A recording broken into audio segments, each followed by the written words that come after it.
Highway 401, March 2002. A routine speeding stop that would change everything. Two men in a speeding car, police lights flashing behind them. What happened next lasted only seconds, but revealed a secret war most Canadians never knew existed. Gunfire erupted. One man died on the asphalt. When officers searched the vehicle, they found something chilling: handguns, a silencer, and photographs. Not family photos, target photos. Pictures of men marked for death. The shooters weren't random thugs. They were rockers, soldiers in the Hells Angels army. Their mission? Hunt down and eliminate Bandidos leaders across Ontario. That single traffic stop exposed an assassination plot and showed the world just how deadly Ontario's biker war had become. What this video will deliver. In this documentary, we'll break down the Kingston Highway incident step by step, how a routine stop became proof of a planned hit. You'll learn who the rockers were, why they mattered to the Hells Angels, and how they operated as more than just a support club. We'll also look at the Bandidos' sudden push into Ontario, made possible after the rock machine patched over, and why that move brought them into direct collision with Hells Angels strategy. From there, we'll follow the immediate fallout. Police investigations, coordinated raids, and the way authorities began targeting puppet clubs with new urgency. Finally, we'll trace the longer-term story, how leadership within the Bandidos shifted, how the war that seemed ready to explode instead fizzled out, and how those same tensions would resurface in a deadlier form only a few years later. All of it grounded in historical records and reliable reporting, so the full picture of Ontario's biker conflict comes into focus. Setting the board: Ontario's biker landscape, late 1990s to 2001. To understand the Kingston shootout, we first need to see the biker map of Ontario at the time. Through the 1990s, the Outlaws Motorcycle Club held much of the province. They were the dominant force, with strong chapters and deep roots in cities like London, Windsor, and Hamilton. But the balance began to shift when the Hells Angels, fresh from consolidating control in Quebec, turned their eyes westward. Their expansion into Ontario wasn't subtle. It was fast and forceful, using intimidation, recruitment, and the creation of satellite support groups to cement their presence. Among those support, or puppet, clubs were the Jackals and the Rockers. These smaller groups operated as foot soldiers, doing the legwork, running interference, and carrying out jobs that full-patch Angels didn't want tied directly back to them. By the late 1990s, their activity had become an unmistakable part of the Hells Angels strategy in Ontario. Then came a pivotal shift. In December 2001, the Rock Machine, long rivals of the Hells Angels in Quebec, officially patched over to the Bandidos Motorcycle Club. Ontario suddenly had Bandidos chapters in Toronto, Kingston, and Niagara. What had been a two-sided struggle, Outlaws versus Hells Angels, was now a three-way conflict, with the Bandidos entering as the new and highly symbolic player. This patchover lit a fuse. For the Hells Angels, it meant an old enemy was reborn under a new flag, backed by an international outlaw brand. For the Bandidos, it was a chance to stake a claim in a province already saturated with powerful rivals. And for police, it marked the beginning of a volatile period where shootings, bombings, and targeted attacks were no longer confined to Quebec. They were spilling into Ontario's highways, bars, and city streets. The fuse: public standoffs before Kingston. The Kingston shootout didn't come out of nowhere. It was the boiling point of weeks of open hostility. The first spark came on January 7, 2002, in London, Ontario. Outside the Outlaws clubhouse, a fight between the Outlaws and the Jackals, a Hells Angels support club, escalated into a gun battle. Shots rang out in a residential neighborhood, leaving residents shaken and police scrambling to contain what was fast becoming a biker war in the open. The violence didn't stop there. Only a month later, in February 2002, tension spilled over again. This time at the London Motorcycle Show, one of the province's largest public biker gatherings. Members of the Outlaws and the newly patched-in Bandidos showed up on one side, while the Hells Angels and their support clubs, including the Rockers and Jackals, lined up on the other. For hours, the atmosphere was electric, two rival armies circling each other in a crowded venue filled with civilians. Police on site were the only barrier preventing the standoff from exploding into a riot. Officers later admitted it could have been one of the most violent biker clashes Ontario had ever seen. These incidents made it clear Ontario was no longer just contested turf. The patchover of the rock machine to the Bandidos had shifted the balance, and the Hells Angels were determined to crush them quickly. By March, both sides were ready to take their conflict out of bars and shows and onto the highways. The stage was set for Kingston, where a simple traffic stop would reveal just how far the planning had already gone. The Kingston Stop and Shootout, March 10, 2002.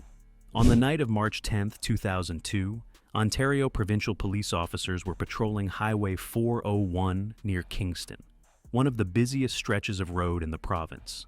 They clocked a car speeding and moved in for what seemed like a routine stop.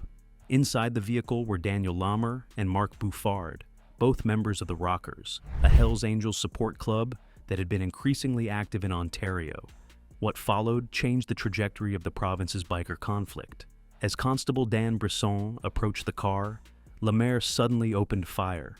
The officer returned shots, killing Lemaire on the side of the highway. Bouffard was arrested without further resistance. At first, it looked like a chaotic burst of violence, but what investigators discovered inside the car suggested something far more deliberate. In the vehicle, police found 4 handguns, a silencer, and a collection of photographs. These weren't family snapshots, they were images of specific men, all of them key Bandidos leaders in Ontario. Among them was Alain Red Tomato Brunette, the national president of the Bandidos in Canada, and one of the most important figures in the club's fragile new Ontario structure.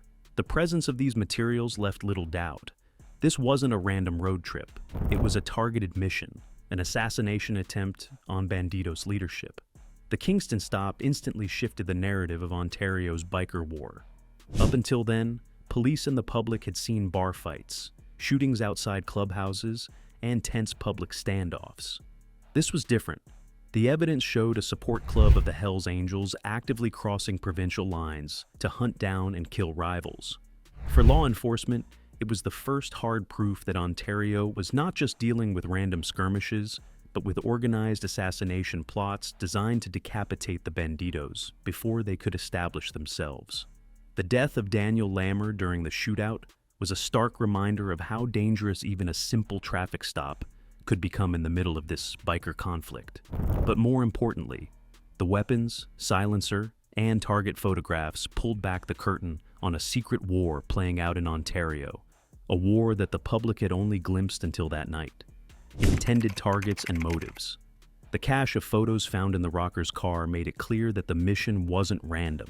It was about taking out leadership. At the top of the list was Alain Red Tomato Brunette, the national president of the Bandidos in Canada. Brunette had stepped into a high-profile role after the Rock Machine patchover in December 2001, and his presence gave the Bandidos a foothold in Ontario at the exact moment the Hells Angels were consolidating their dominance. For the Angels, removing Brunette wasn't just about silencing one man, it was about destabilizing an entire rival structure before it could get established. Brunette represented continuity for the ex-Rock Machine members who had crossed into the Bandidos. His leadership tied Ontario to the Bandidos International Network, giving the fledgling Canadian faction legitimacy and protection. To the Hells Angels, that made him dangerous.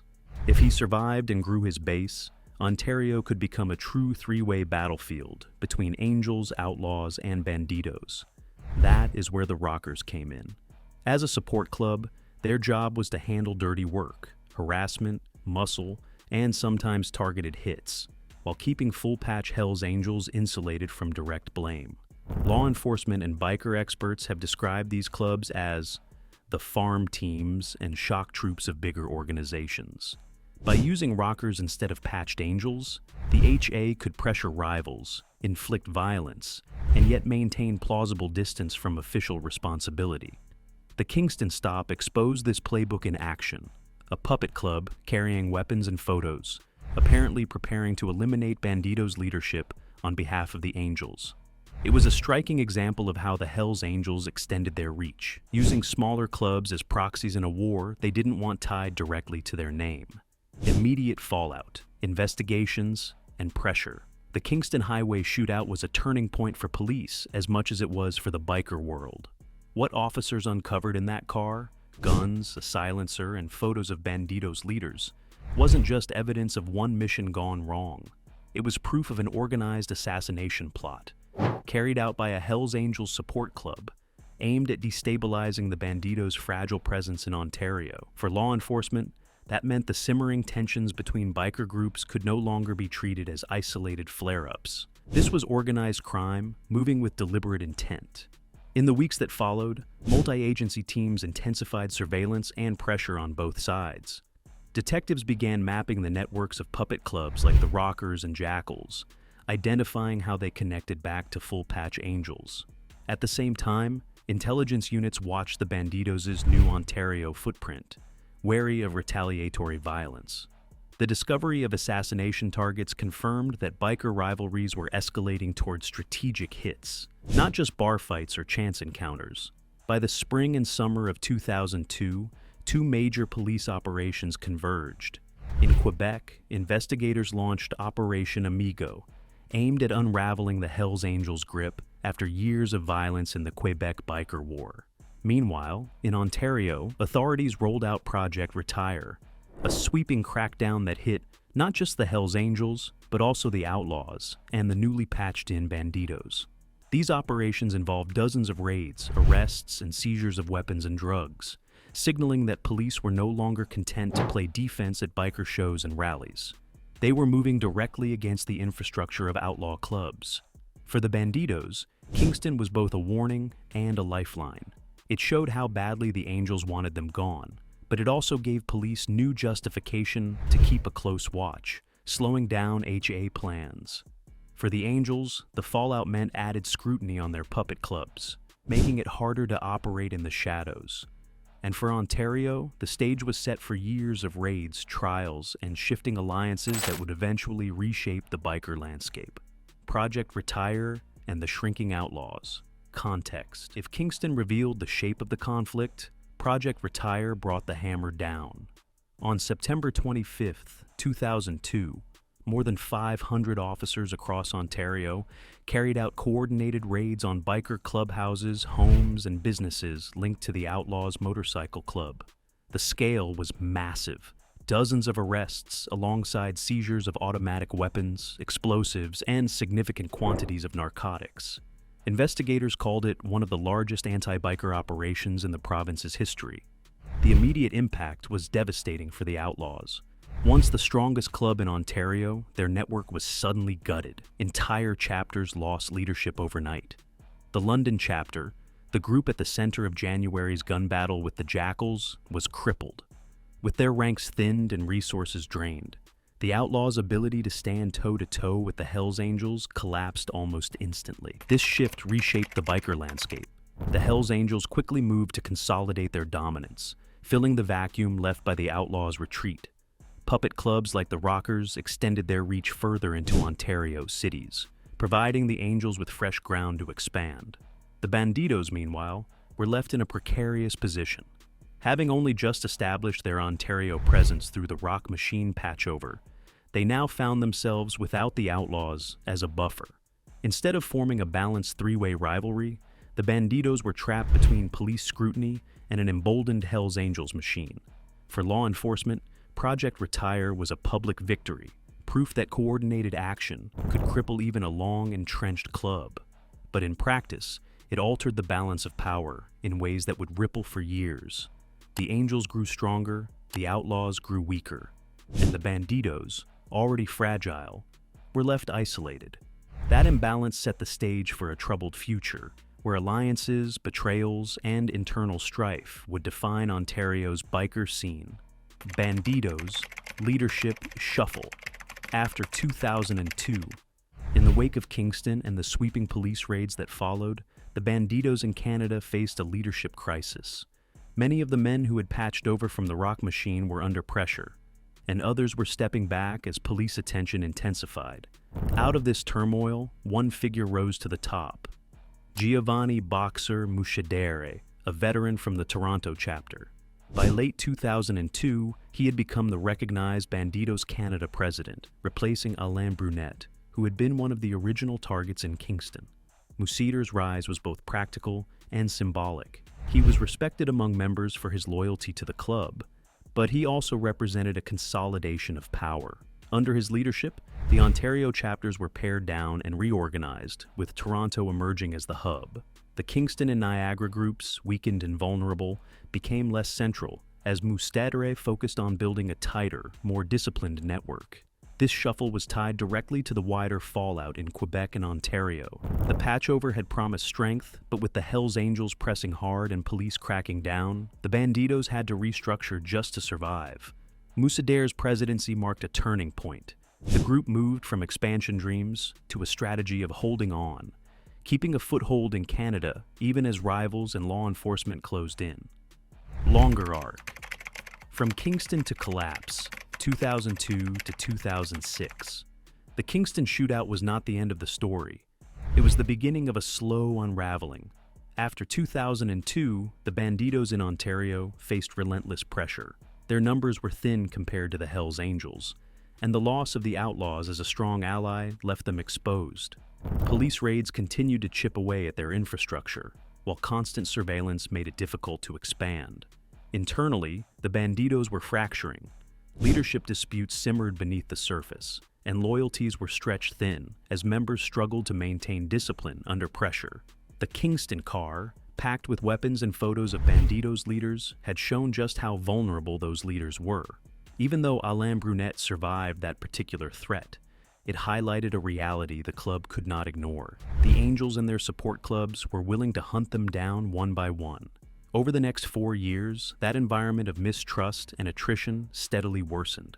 By April 2006, it reached its breaking point in what became known as the Shedden Massacre. In a rural Ontario barn, 8 Bandidos members and associates were executed, victims of their own brothers in a brutal purge that shocked the country. The massacre effectively ended the Bandidos' serious presence in Canada, leaving the club a shadow of what it had once tried to build after the Rock Machine patchover. Kingston didn't directly cause Shedden, but it foreshadowed the fragility of the Bandidos' Ontario ecosystem. The exposed assassination plot showed how leadership was already being targeted and how unstable alliances had become. It was a warning sign that the organization was too small, too fractured, and too vulnerable to survive long-term against rivals as entrenched as the Hells Angels. Media, public, and policing takeaways.